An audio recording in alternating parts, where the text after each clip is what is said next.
as a referee to have stitches after being struck by a coin, and fans rushing onto the pitch only makes it to number 5. The Battle of Hampden saw both sets of fans descend onto the pitch after the final whistle, and they clashed angrily with each other, with the riot descending into a pitch battle involving bricks and bottles. Hello, what's the crack? What's the story? Welcome back to the channel. We're checking out the top 10 most shocking Old Firm moments. I just came back from watching Celtic against Rangers a few days ago. Unbelievable. Bear in mind, there was no Rangers fans. That was absolutely crazy. I'm like, why? Then I found out there's been some crazy stuff that's been going on the last few years. But yeah, this ticket right here, this stuff, I still can't believe I went to it. It was unbelievable. After the game, I felt sick because I was shouting to people. It was just unbelievable. So after seeing that, I thought to myself, I want to know more about Celtic and Rangers. I want to know more about the history. I've done the stadium tours, but I want to know more about Celtic football, Scottish football in general, because it's just so interesting. No one really talks about it. We talk about, the English football, Spanish football, German football. You guys know my team, my Birmingham City. I absolutely love this team. But yeah, let's check out the top 10 most shocking moments. Let's go. This is Copper 90, and these are the top 10 most shocking Old Firm moments. Smashing. At number 10, it's El Hadji Diouf. Adding an already controversial striker to the fiery mix of an Old Firm was always going to be a risk. Diouf had history with Hoops fans after spitting at one of the Celtic faithful during his time playing for Liverpool. Throughout his Old Firm debut, Diouf had an ongoing battle with Celtic captain Scott Brown, and it was a compelling narrative of the day as I remember Scott Brown. I never see him play. Like, I never watch any highlights, but I remember on Sky Sports News growing up in Ireland, that geezer's always getting sent off. He's an absolute madman. But it's not that he's a madman, but he loves his team.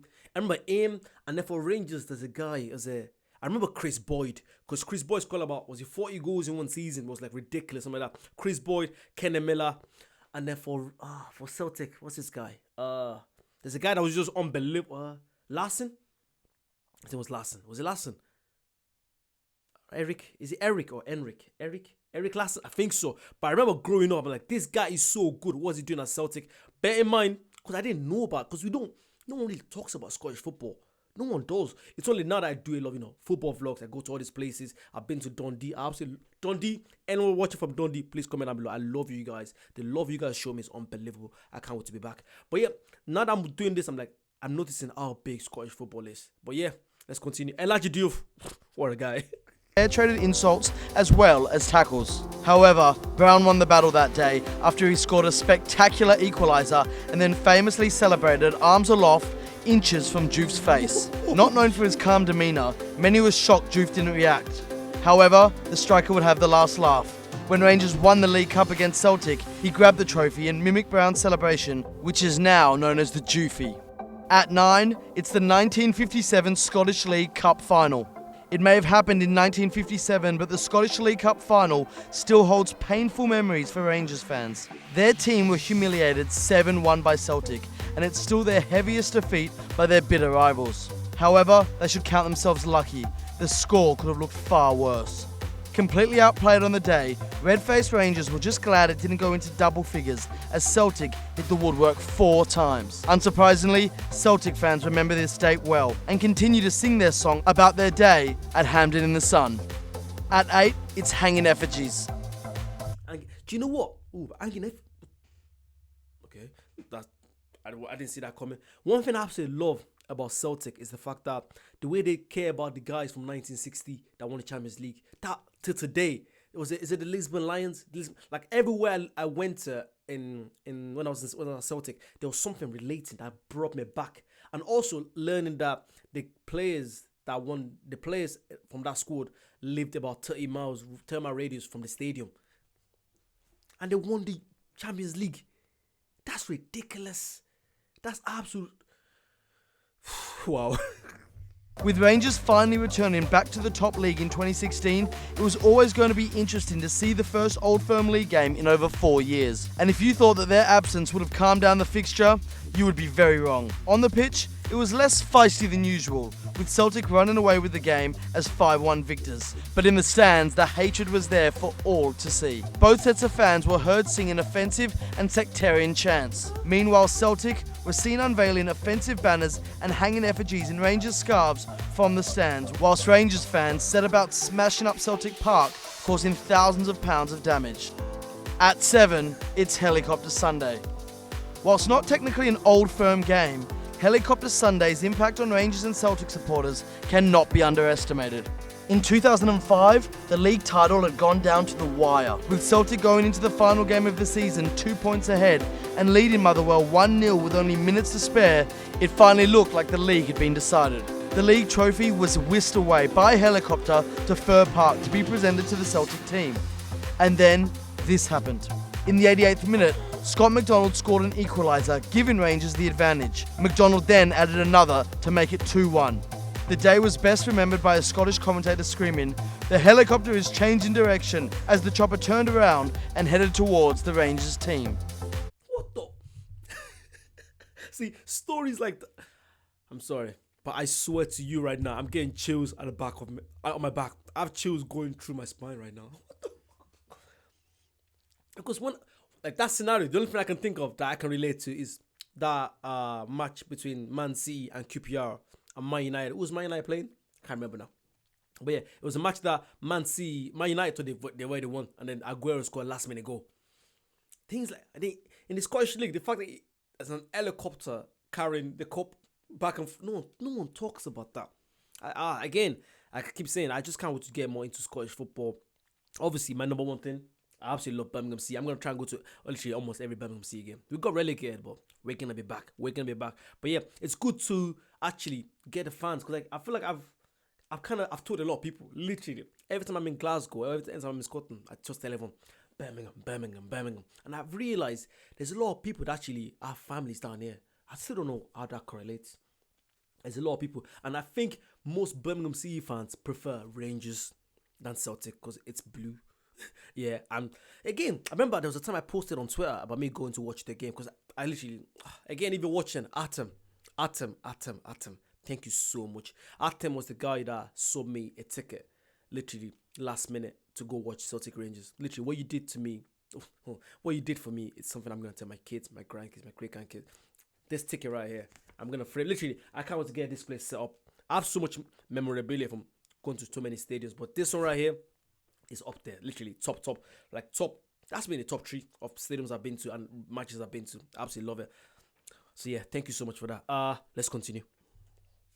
At 6, it's Lennon and McCoist clash. In the Scottish Cup replay in 2011, the old firm showed that their rivalry was in no way slowing down, and that in fact, it was more bitter than ever. During the 90 minutes, there were 12 yellow cards shown and 3 Rangers players sent off. Even worse, viewers saw Celtic manager Neil Lennon clashing with Rangers assistant Ali McCoist at the dugout. The pair squared up to each other, and it was an ugly sight on a night with a lot of them. At number 5, Hugh Dallas and the coin. You know this is a stormy encounter when a game that requires a referee to have stitches after being struck by a coin and fans rushing onto the pitch only makes it to number 5. Rangers won the league at their arch-rival's own ground after they beat them 3-0, but the game was remembered for all the wrong reasons. With Rangers already a goal up, Hugh Dallas dismissed Celtic's Stephen May, and then it just went crazy. Hugh Dallas was struck by a coin, and TV cameras showed the bloodied ref being patched up by paramedics to the whole world. Seconds later... See, now for me now, yeah, that's where I draw the line, literally. Like, after passion, scream, shout, banter with both fans. I feel like that's what I actually saw. I saw people, no one actually said something, derogatory about players. People boo players, that kind of stuff. To be fair, honest, at the pitch, I didn't hear anything racist. Yeah, I'll say that. I didn't hear, maybe people were, but my thingy, I saw a lot of Asian fans, black fans, white fans. People were just together. Literally, I like that. And let's say when a black Rangers player did something, because I was a Celtic fan, they just booed, which is normal. Then no one said anything derogatory, which is, I respect that. There's a line, and you don't cross that. Once you cross that, that's when you've lost me. I'm like, I'm not interested in watching a match like this. Like I said to you guys, I'm neutral.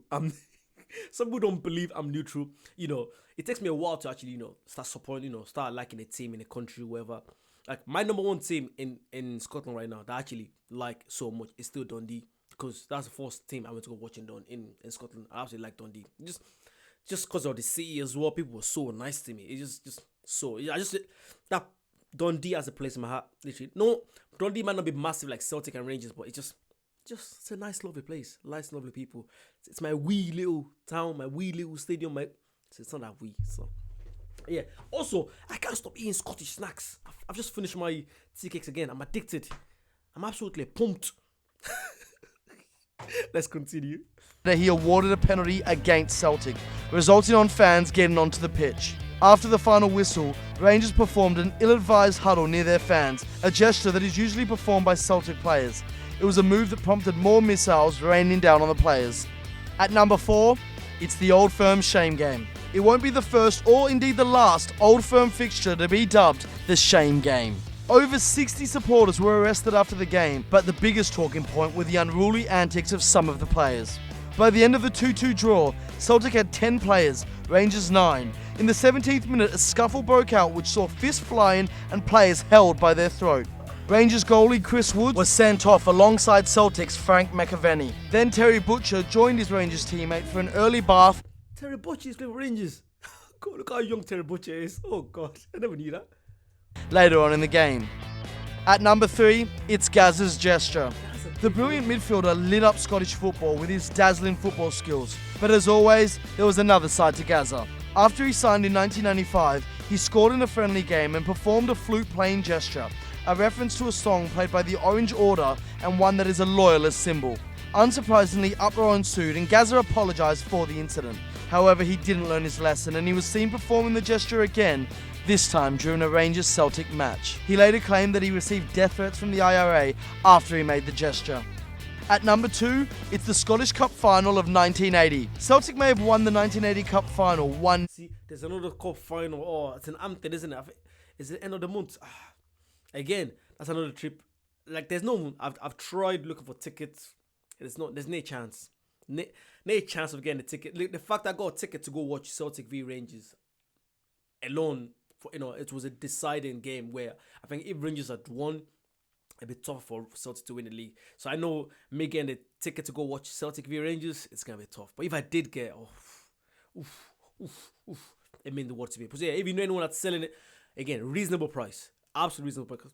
Literally, the last 3 weeks I've spent probably about, oh God, I can't remember. I've spent a lot. Let's just say I've spent a lot of money going to Scotland. I've taken a flight. I've taken my first time I went to Scotland, I took a flight from here to Glasgow. Second time I took a 7-hour train. And then 7-hour train there, and then 6 hours train coming. No, 7-hour train going and 8 hours coming back, I think. Yeah, that's the one I went to watch Dundee lift the cup.